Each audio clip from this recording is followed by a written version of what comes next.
शांति।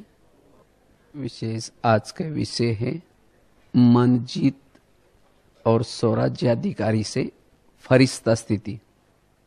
मन जीत और स्वराज्याधिकारी से फरिश्ता स्थिति जो इस सीजन में बाबा ने अभी की जो मुरली चलाई, बाबा ने 2 मास के लिए विशेष हम सभी के लिए होमवर्क दिए हैं। ये 2 बातों का होमवर्क दिए हैं। एक तो मन जीत अर्थात व्यर्थ संकल्प से मुक्त। अगर व्यर्थ संकल्प से मुक्त बनेंगे तो समय हमारा सफल हो जाएगा। जो समय हमारा वेस्ट जाता है वो बच जाएगा। और दूसरी बात स्वराज्य अधिकारी स्थिति। ये 2 बातों का बाबा ने होमवर्क दिए हैं। और तब हम क्या बनेंगे? इन बातों से ही फरिश्ता बनेंगे, क्योंकि हमारा लक्ष्य क्या है?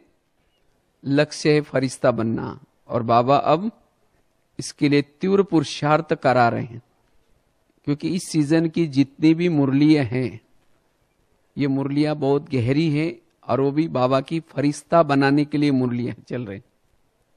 इसके लिए बाबा ने विशेष शुरू से लेकर के अब तक बच्चे संकल्प की बचत करो, समय की बचत करो, साथ में बेफिक्र बादशाह बनो, तीव्र पुरुषार्थ करो, ज्वाला स्वरूप योग करो, इन बातों को लेकर के मुरलियां चलाई।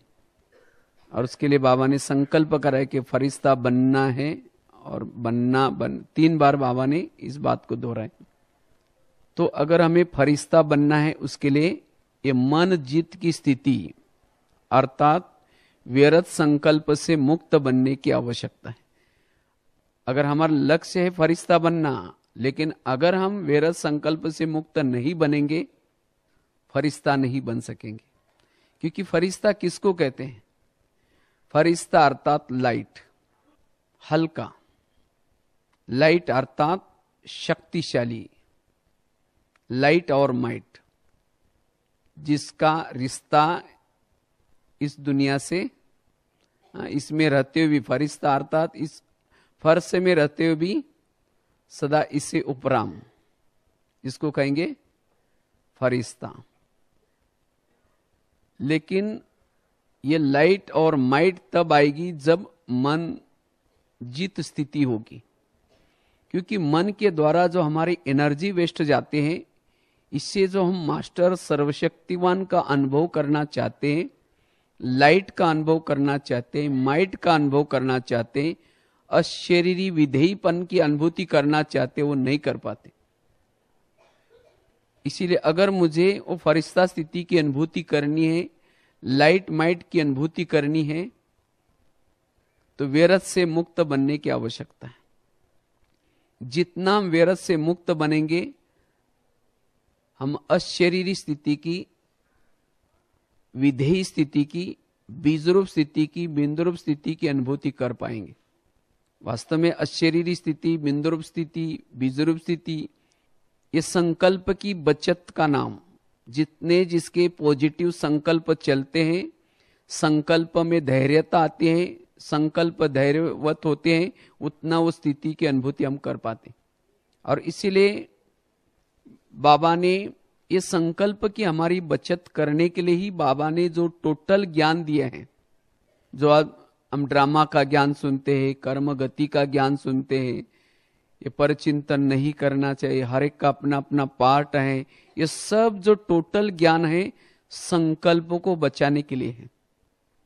ये सब कुछ ज्ञान होने के बाद जिन्होंने ज्ञान की गहराई में गए हैं, रोज मुरली सुनते हैं, ये सब कुछ सुनने के बाद अब हमारे कोई भी परिस्थिति में संकल्प ना चले। अगर संकल्प चलते हैं, हम कभी कहते हैं ये वंडरफुल हो रहा है, या ऐसा क्यों हो रहा है, ये ऐसा क्यों होता है, इसका मतलब मैंने ज्ञान को नहीं समझा।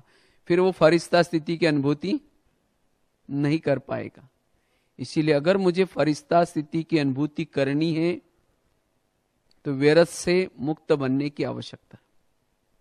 जितना हम व्यर्थ से मुक्त बनेंगे, उतना फरिश्ता स्थिति की अनुभूति हम कर पाएंगे। इसलिए अब हमें मन जीत बनना है। अगर हम मन जीत बनेंगे मन जीत बनने से हमारी योग की भी ज्वाला स्वरूप अवस्था बनी रहेगी। आज योग हमारा ज्वाला स्वरूप क्यों नहीं लगता? क्योंकि सारा दिन निगेटिव थॉट्स चलते हैं, व्यर्थ विचार चलते हैं, और व्यर्थ विचार चलने से शरीर की भी थकान आती है, शरीर भी थक जाता है, और साथ में व्यर्थ विचार चलने से बुद्धि भी अस्वच्छ बन जाते हैं। अगर व्यर्थ संकल्प हम चलाएंगे तो उसका असर बुद्धि के ऊपर पड़ता है।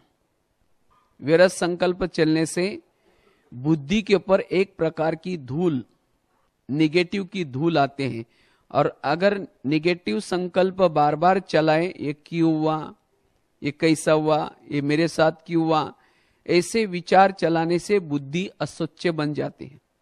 और इससे जिस परिस्थिति के प्रति वो संकल्प चल रहे हैं, अब समझो किसी व्यक्ति ने हमारे जीवन में कोई विघ्न डाला है और उसके प्रति मेरे बार बार संकल्प चलेंगे, तो उस व्यक्ति के प्रति भावनाएं निगेटिव बन जाते हैं, और वायुमंडल में व्यर्थ वायुमंडल बन जाता है। इसीलिए हमें मन जीत स्थिति बनाने की आवश्यकता है। जैसे कोई बीमार व्यक्ति है तो बीमारी कैसे पता चलती है? अगर शरीर की धड़कनें चेक करेंगे तो बीमारी पता चलती है। तो इसी तरह हमारे भी आत्मा की बीमारी, हमारी आत्मा बीमार है, कोई विकारों के वश है, ये संकल्प की धड़कन।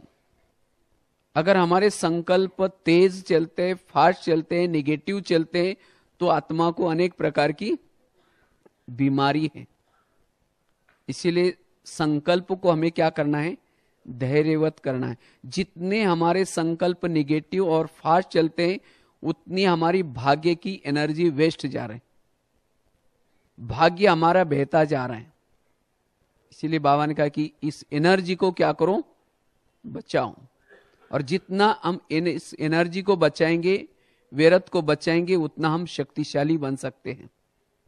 और इससे जो सोचेंगे वो सिद्ध होगा। जितने संकल्प हम कम चलाएंगे, पॉजिटिव चलाएंगे, उतना संकल्प में सिद्धियां प्राप्त होगी। संकल्प में सिद्ध, जो सोचेंगे वो सिद्ध होगा।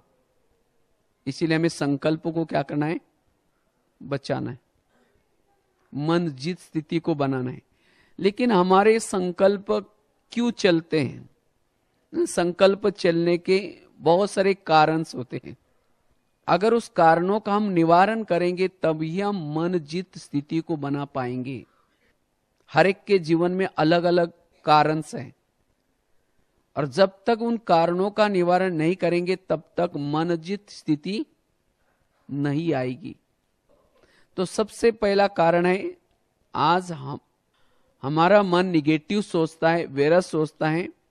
उसका कारण है, कोई अगर विपरीत परिस्थिति हमारे सामने आती है, अगर कोई भी परिस्थिति आती है तो क्या होता है? मन चाहते नहीं है कि निगेटिव सोचना, नहीं चाहते, लेकिन परिस्थिति सामने आने के कारण न चाहते हुए भी संकल्प चलते रहते। तो हम क्या करें जो हमारी परिस्थिति के समय भी संकल्प ना चले? परिस्थिति कैसी भी हो, लेकिन मेरे संकल्प ना चले। जैसे सूरज के सामने अगर बादल आ जाए, वो सदा ही ढक करके रखता है? नहीं, वो कभी ना कभी बादल तितर बितर हो जाता है। इसी तरह अगर हमारे सामने कोई परिस्थिति आई है तो क्या हो जाएगी? वो कभी ना कभी चली जाएगी। तो इसलिए परिस्थिति को देख करके हमें क्यों क्या के संकल्प में नहीं जाना है। एक बहुत सुंदर घटना मुझे कहीं याद आई, कहीं पढ़ी थी मैंने। कहते एक राजा था, और वो राजा क्या करता है, एक सुनार के पास गया और सुनार को कहता है कि मुझे एक सोने की अंगूठी बना करके दो। तो सुनार ने कहा कि ठीक है, लेकिन राजा ने कहा कि उसके ऊपर एक कुछ दो तीन शब्द लिख देना, अच्छे से शब्द। तो सुनार ने तो अंगूठी तो बनाई, लेकिन उसको लगता है कि मैं इसके ऊपर क्या लिखूं। तो क्या करता है, उसी समय उनके शहर में एक महात्मा जी आए थे। तो सोनार ने जाकर के ये बात वो महात्मा जी को कहा कि ऐसे ऐसे राजा ने मेरे लिए, उनके लिए अंगूठी बनाने के लिए कहा है, लेकिन कहा है कि उसके ऊपर एक महावाक्य लिखना है, तो मैं क्या लिखूं? तो महात्मा ने कहा कि उसके ऊपर लिखना कि ये भी बीत जाएगी, परिस्थिति चली जाएगी, बस ऐसा ही, ये भी टल जाएंगी, बीत जाएगी, ऐसा एक शब्द लिख दिया, बस इतना। उसके बाद राजा को दिया, राजा पहन करके रखता था। कई दिन बीत गए, अचानक क्या हो गया, उस राजा के जो राज्य था उसके ऊपर पड़ोसी के राजा ने क्या किया, उसके ऊपर अटैक किया, और इतना अटैक किया, युद्ध करके उसको हरा दिया। हरा भी नहीं दिया, उसको वहां से निकाल भी दिया, और निकाल दिया वो पूरा, उसको कुछ भी नहीं दिया, उसको अपने राज्य से बाहर निकाल दिया। और इतना ही नहीं, कुछ घोड़ेसवार उसके पीछे लगे, और उनसे बचने के लिए वो दौड़ता है, कहीं छिपने का कुछ नहीं मिलता तो एक जगह पर छिप जाता है, बहुत घबराता है वो। तो अचानक उसकी नजर उसकी अंगूठी के ऊपर गई, उसमें लिखा था ये भी बीत जाएगी। तब वो ये वाक्य पढ़ते ही उसको थोड़ा जान में जान आई, उसके धड़कनें थोड़ा कम हो गई, और धीरे धीरे जो घुड़सवार उसके पीछे आ रहा था उसके पास से चला गया, उसको पता नहीं चला कि ये राजा वहां छिपा हुआ है। उसके बाद धीरे धीरे उसने अपने मनोबल को बढ़ाया, ये भी बीत जाएगी, और धीरे धीरे मनोबल को बढ़ा करके वो राजा फिर से अपने मनोबल को बढ़ा करके शक्तिशाली बना, और फिर से दोबारा युद्ध करने के लिए उस राजा के साथ तैयार हुआ। और उसके बाद उसने ऐसा युद्ध किया, उसका मनोबल उस वाक्य से अच्छी तरह क्या हुआ था, बढ़ गया था, और उसमें वो जीत पाया। और जीतने के बाद फिर उसको दोबारा बहुत अच्छा, मतलब उसका विजय उत्सव मनाते हैं, वो आता है। और जो बहुत आनंद में था विजय में, तो इतने में क्या होता है, फिर उसकी नजर उसके ऊपर क्या होगी, उस अंगूठी के ऊपर गई। इतना खुशी में था तो उसको लगा कि ये भी खुशी अभी बीत जाएगी, हाँ, मना जो विजय है वो भी बीत जाएंगी। तब इससे वो क्या हो गया, साक्षी हो गया। मना उसको लगा कि ना पराजय में भी कभी घबराना नहीं, और कभी विजय में भी कभी घबराना नहीं, उसका भी ज्यादा संकल्प नहीं चलाना है, उसमें भी आनंदित नहीं होना, वो साक्षी हो गया। तो ठीक इसी तरह हमें भी क्या करना है, अब अगर संकल्पों को बचाना है तो हमें भी क्या करना है, परिस्थिति के समय ये अंगूठी पहन करके रखना है, ये भी बीत जाएगी। चाहे अच्छी परिस्थिति हो चाहे बुरी परिस्थिति हो, अगर हमारी साक्षी अवस्था है तब जाकर के हम परिस्थिति के समय हमारे संकल्प नहीं चलेंगे। तो मेरा संकल्प चलने का कारण है विपरीत परिस्थिति। और बाबा तो कहता है परिस्थितियां तो आएंगी, अगर पेपर नहीं देंगे तो मार्क कहां मिलेंगे। अभी था ना 2-4 दिन पहले, जितना जो पेपर देगा उसको मार्क्स भी अच्छे मिलेंगे। इसीलिए हमें परिस्थितियों से कभी भी घबराना नहीं है। और वास्तव में संगम युग में महान भाग्यशाली वो है जिनके सामने परिस्थिति आती है। पर इसी जितना परिस्थिति उतनी हमारी लगन की अगन बढ़ेगी। अगर परिस्थिति नहीं तो पद भी ऊंचा नहीं मिलेगा। इसीलिए परिस्थिति और विघ्नों से हमें कभी भी घबराना नहीं है। हमने कहीं एक वाक्य पढ़ा था, बड़ा अच्छा लगा मुझे। अगर कोई भी व्यक्ति बिना ठोकरे खाते अगर मंजिल तक पहुंच जाता है, उसकी झोली अनुभव से खाली रहती है।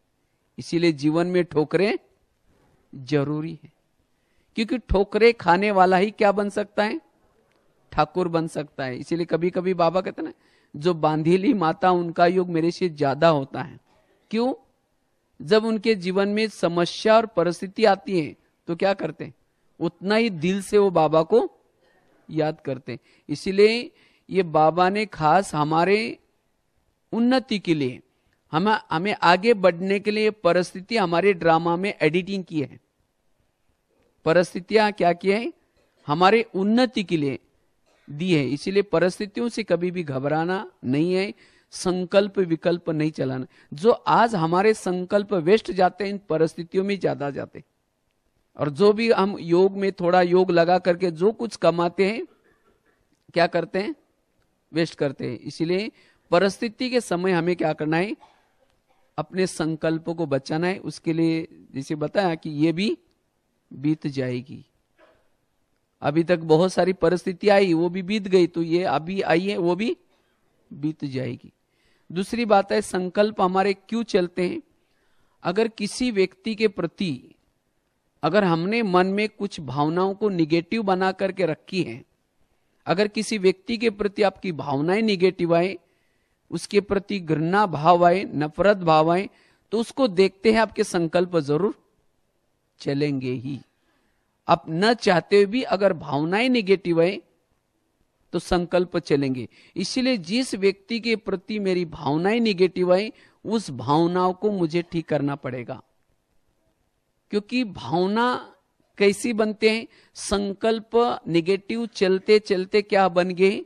भावना बन गए। और भावना अगर बन गई, उससे वृत्ति भी निगेटिव बनी है, दृष्टि भी निगेटिव बने है, और उसके लिए व्यवहार भी कैसा बनेगा? निगेटिव। कहते उसको और दुआ हम कभी नहीं देंगे, इसने मेरे लिए क्या क्या किया है, इसलिए हम उसको कभी दुआ नहीं देंगे। तो अगर संकल्प ही निगेटिव है तो दुआएं भी, शुभ भावना भी नहीं निकलेगी दिल से। इसीलिए बाबा कहते बच्चे उसके प्रति क्या करो? अपने भावनाओं का परिवर्तन करो। पिछले मुरली में था, बाबा ने कहा संस्कार बदलेंगे तब जब आप अपने भाव और भावनाओं को बदलेंगे। अगर भाव उसके प्रति नहीं बदला, उसके प्रति भावनाएं नहीं बदलेंगे, तो संस्कार भी नहीं बनेंगे। हम उनसे किनारा करेंगे। अगर किसी के प्रति अगर आपका दृष्टिकोण निगेटिव है, दृष्टि निगेटिव है, वृत्ति निगेटिव है, तो ऐसे व्यक्ति से आप किनारा करेंगे, उसे मिलना नहीं चाहेंगे, उसको सहयोग देना नहीं चाहेंगे, उसका परचिंतन ही चलेगा, मन में व्यर्थ चिंतन ही चलेगा। क्योंकि अंदर क्या हुआ है वो दिल में उतरा हुआ है। इसीलिए उस व्यक्ति के प्रति हमें क्या करना पड़ेगा? अपने जो निगेटिव भावना बनी है उस भावना को क्या करना पड़ेगा? बदलना पड़ेगा। हम कहेंगे भावना कैसे बदले? जो उसके लिए प्रति जो निगेटिव भावना बनी है वो कैसे बदले? तो वास्तव में वो जो व्यक्ति आज मेरे साथ कर रहा है, समझो आपको गलत नजर आ रहा है, लेकिन वास्तव में जो वो कर रहे हैं वो आपके ही कोई पिछले जन्मों के कर्मों के हिसाब को चुक्त कर रहे हैं। तो इसीलिए इस कर्म गति को हमें बुद्धि में रखना है।